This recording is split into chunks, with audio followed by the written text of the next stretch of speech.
Hello and नमस्कार everyone. मैं आदित्य भार्गव आप सभी का स्वागत करता हूँ अपने प्यारे से चैनल प्रबोधन में।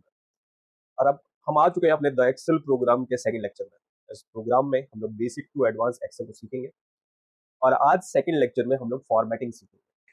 Sir what is formatting? Formatting और कुछ नहीं होता, सेल को एंड उसके टेक्स्ट को, उसके कंटेंट को मॉडिफाई करना ताकि वो बेस्ट लगे, ताकि वो बाकियों से बिल्कुल अलग लगे। तो इस चीज को हम कहते हैं फॉर्मेटिंग और मॉडिफाइंग। हालांकि मॉडिफाइंग शब्द यूज नहीं करेंगे हम, वी विल यूज फॉर्मेटिंग। तो शुरू कर दे आज के लेक्चर को, जो कि है फॉर्मेटिंग बेस्ड।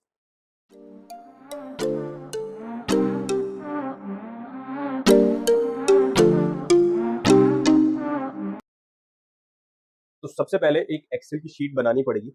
एक्सेल की शीट के लिए हम लोग माउस के राइट क्लिक करेंगे एंड राइट क्लिक करते ही आप न्यू, ये जो बटन देख रहे हैं आप इसके ऊपर क्लिक करोगे तो आपको दिखाई देगा ड्रॉप डाउन में माइक्रोसॉफ्ट एक्सेल वर्कशीट। हम इसके ऊपर क्लिक करेंगे, जैसे क्लिक कर दे एक एक्सेल वर्कशीट बन के तैयार। बट वो आपसे पूछेगा क्या आपको कोई नाम देना है। ऑफ कोर्स हम इसको नाम देंगे एंड इसको नाम देंगे हम एक्सेल ट्यूटोरियल, बिकॉज हम इसको एक्सेल के ट्यूटोरियल के लिए इस्तेमाल करें।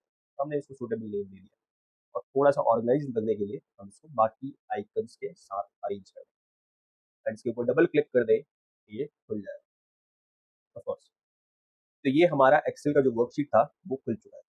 एंड फाइनली आज की क्लास, जो कि जैसा कि मैंने आपको बताया फॉर्मेटिंग बेस्ड है, अभी हम लोग फॉर्मेटिंग करना सीखें। अब आपको एक अच्छा एक्सपीरियंस हो इसके लिए हम जूम कर लेते हैं। तो जूम करने के लिए दो ऑप्शन है। पहला आप देख रहे हो, ये बिल्कुल बॉटम राइट कॉर्नर, अगर आप देख रहे हो ये वाला पार्ट, तो यहाँ पे हम जूम कर सकते हैं। ये जो स्लाइडर है, स्लाइडर को आगे बढ़ा के हम जूम कर सकते हैं। एक तरीका ये है, तो इसको भी थोड़ा सा अप्लाई करके देख लेते हैं। ओह माय गॉड, कितनी प्यारी जूम हो जाती है। दूसरा तरीका ये है कि अगर आपके पास टच पैड है, आपके माउस के टर्म्स में बात करें तो आप स्क्रॉल डाउन और अप करके आप क्या कर सकते हो, उसको जूम कर सकते हो। और अगर टच टच पैड है, दो फिंगर्स को यूज करो एंड उनको जैसे जूम के लिए इलोंगेट कर दो, उस जैसे इलोंगेट करो तो जूम हो जाएगा। तो मैं इसको इसके बेस्ट लेवल पे जूम इन कर देता हूँ ताकि आप आराम से प्रॉपर तरीके से देख सको। एंड आप देख रहे हो सेल के चारों तरफ ये जो ग्रीन सेक्शन बन रहा है, ये बता रहा है कि हम इसी सेल में अभी मौजूद है। तो कुछ भी लिखेंगे, कुछ भी टाइप करेंगे, वो इसी सेल में होगा। इस सेल की बात करें तो ये सेल है A1। एंड A1 सर, ये कैसे पता चला आपको, या फिर इसका नाम A1 क्यों है? आप देख लो कॉलम ए में है एंड रो 1 में है ये, इसलिए A1 है। हम B2 में काम करें, कोई इसके लिए कोई डेफिनेट वो नहीं है, बस वैसे ही थोड़ा सा अलग रहे, खुला रहे इसके लिए। तो बी कॉलम सेकंड रो में हमारा सेल है B2 एंड इसी सेल में हम लोग जो भी काम करने वाले हैं आज की क्लास का वो करेंगे। तो सबसे पहले एक कंटेंट लिख लेते हैं, इसमें एक टेक्स्ट लिख लेते हैं एंड टेक्स्ट के रूप में लिख रहा हूँ मैं मिस्टर भार्गव। तो ये टेक्स्ट मैं यूज करूँ फॉर फॉर्मेटिंग। एंड आप देख रहे हो अगर, तो जो मैंने कंटेंट लिखा हुआ है वो फुल्ली इस सेल में आ नहीं रहा है। तो हम क्या कर सकते हैं, हम width of the cell increase कर सकते हैं। मैं ज़्यादा इंक्रीज करना चाहता हूँ। इसके साथ साथ हाइट ऑफ द सेल भी इंक्रीज कर सकते हैं। तो ये फर्स्ट फॉर्मेटिंग जो कि मैंने आपको अभी अभी दिखाया, या विड्थ एंड हाइट को अपने हिसाब से अरेंज कर सकते हैं। बाय डिफॉल्ट बॉटम लेफ्ट में हमारे जो टेक्स्ट है वो अभी अरेंज्ड है। क्यों अरेंज है? क्योंकि ये डिफॉल्ट सिनेरियो होता है एक्सेल का, जो भी टेक्स्ट आप लिखेंगे वो लेफ्ट साइड में अलाइन रहेगा एंड बॉटम में अलाइन रहेगा। तो बॉटम लेफ्ट में अभी अलाइन। ओके, अगर आपको याद होगा लास्ट क्लास, तो मैंने आपको ऑलरेडी बताया था कि ये पूरा का पूरा रिबन है एंड हमारे काम की जो फंक्शनैलिटीज हैं वो इसी रिबन में हमें अवेलेबल है। रिबन्स को बांटा गया है, डिस्ट्रीब्यूट किया गया है फर्दर इन टैब्स। तो आप देख रहे हो home tab, one of the most essential tab है होम टैब। एंड इसी टैब में बहुत सारे सेक्शन हैं, क्लिपबोर्ड सेक्शन है, फॉन्ट सेक्शन है, अलाइनमेंट सेक्शन है। आज हम लोग फॉन्ट सेक्शन एंड कुछ अलाइनमेंट सेक्शन में मौजूद फंक्शनैलिटीज को देखेंगे, जो कि बिल्कुल सामने पड़े। तो ये कंटेंट मैंने लिख दिया भाई मिस्टर भार्गव।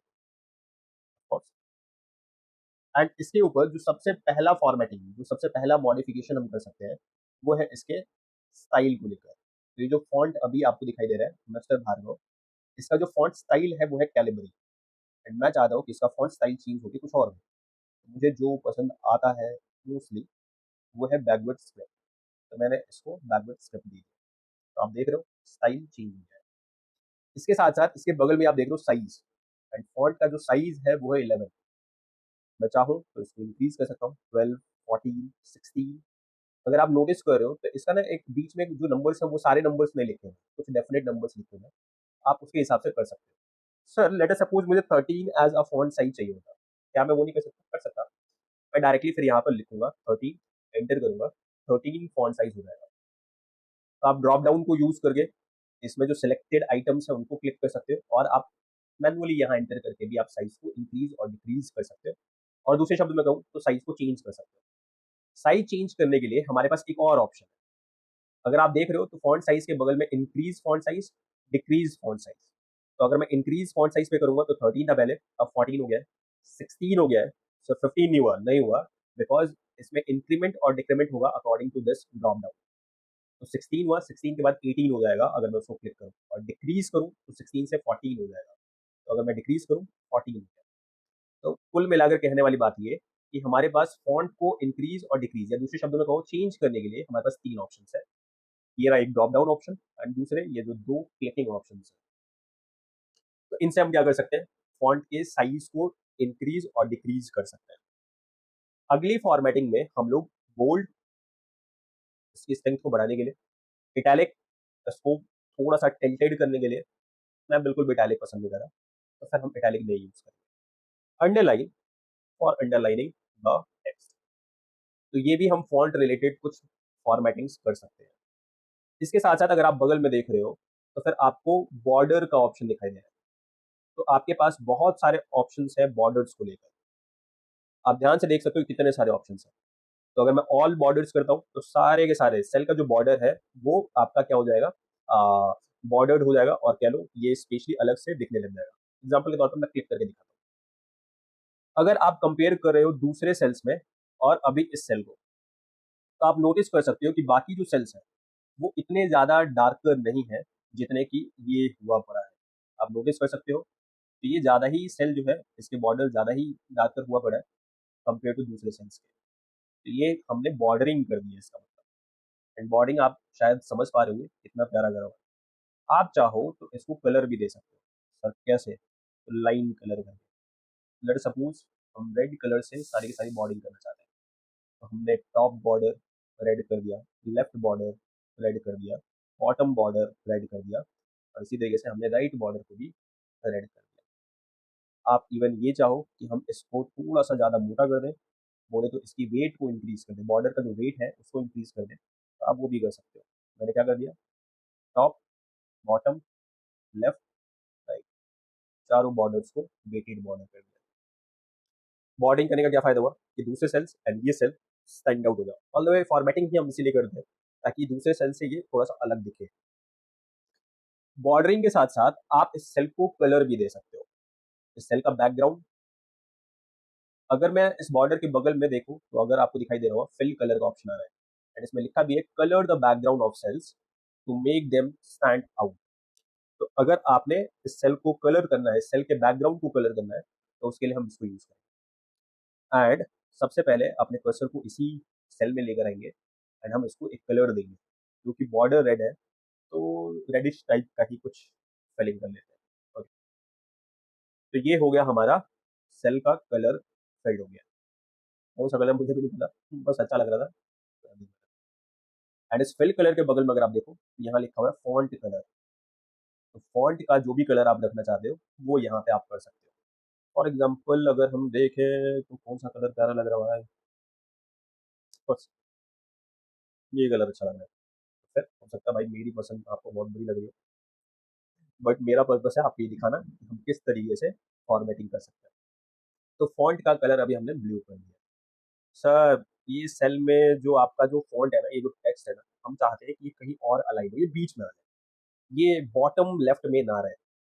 उसके लिए हमारे पास 6 ऑप्शंस हैं, एंड इनको बहुत ध्यान से देखना है। ये देख रहे हो, ये 6 अलाइनमेंट के 6 ऑप्शंस हैं। इनमें से जो टॉप 3 आपको दिखाई दे रहे हैं, इस लाइन के ऊपर के जो 3 हैं, ये टेक्स्ट को या फ़ॉन्ट को टॉप, मिडल और बॉटम में रखेंगे। जबकि जो नीचे के 3 हैं, ये लेफ्ट अलाइन करने के लिए, सेंटर अलाइन करने के लिए और राइट अलाइन करने के लिए काम आएँगे। देख लेते हैं एक बार। अगर मैं अपने सेल पे क्लिक करूं एंड अगर मैं टॉप अलाइन को क्लिक करूं तो फिर ये टॉप में चला गया हमारा फॉन्ट। अगर मैं मिडल अलाइन पे क्लिक करूं तो बीच में आ गया, एंड अगर मैं बॉटम अलाइन करूं तो नीचे आ गया। सर ये तीनों काम करते हुए आपका जो टेक्स्ट था वो लेफ्ट अलाइन ही था, ऑफ कोर्स, क्योंकि एक्सेल बाय डिफॉल्ट चीज़ों को, टेक्स्ट को लेफ्ट अलाइन करके रखता है। सर अगर मुझे मिडल में लाना हो, सेंटर में लाना हो तो उसके लिए नीचे के तीन ऑप्शन है, align left, centre, align right. तो अगर मैं सेंटर चाहता हूँ तो सेंटर पर क्लिक करूंगा, अगर मैं राइट चाहता हूँ तो राइट पर क्लिक करूँगा। मैंने सेंटर कर दिया है और उसके साथ साथ मिडल में कर दिया है। अब ये हमारा प्यारा सा टेक्स्ट मौजूद है at the centre, middle centre of the cell.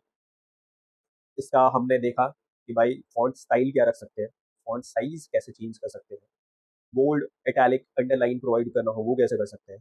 इसके साथ साथ बॉर्डर्स को लेकर बहुत सारे ऑप्शन है। अगर आप चाहो सिर्फ टॉप बॉर्डर वो भी आप कर सकते हो, सिर्फ लेफ्ट बॉर्डर, सिर्फ बॉटम बॉर्डर, सिर्फ राइट बॉर्डर। तो आप जिस पे भी क्लिक करोगे सिर्फ उतना ही पोर्शन, नो बॉर्डर, कोई बॉर्डर नहीं चाहिए तो फिर आप इस पर क्लिक कर दो। ऑल बॉर्डर्स चाहिए तो सब पे क्लिक कर दो। आउटसाइड बॉर्डर चाहिए, थिक आउटसाइड बॉर्डर चाहिए तो उस पर क्लिक कर दो।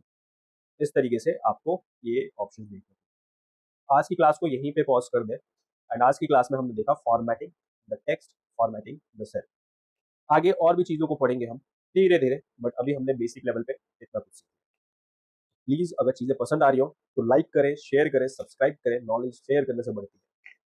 सभी लाइक करें, शेयर करें, सब्सक्राइब करें। एंड अगर कुछ भी डाउट्स हो तो बेहिचक होके फ्रीली आस्क करो इन कमेंट्स, हम उन चीज़ों को बिल्कुल रिजॉल्व करें। तो तब तक के लिए रिवाइज करो, एक्सेल शीट बनाओ, उसमें फॉर्मेटिंग करो। यही एक बेस्ट तरीका है चीज़ों को सीखने के लिए। प्रैक्टिस, प्रैक्टिस एंड प्रैक्टिस, यही मोस्ट एसेंशियल थिंग है। एंड तब तक के लिए टाटा, बाय बाय।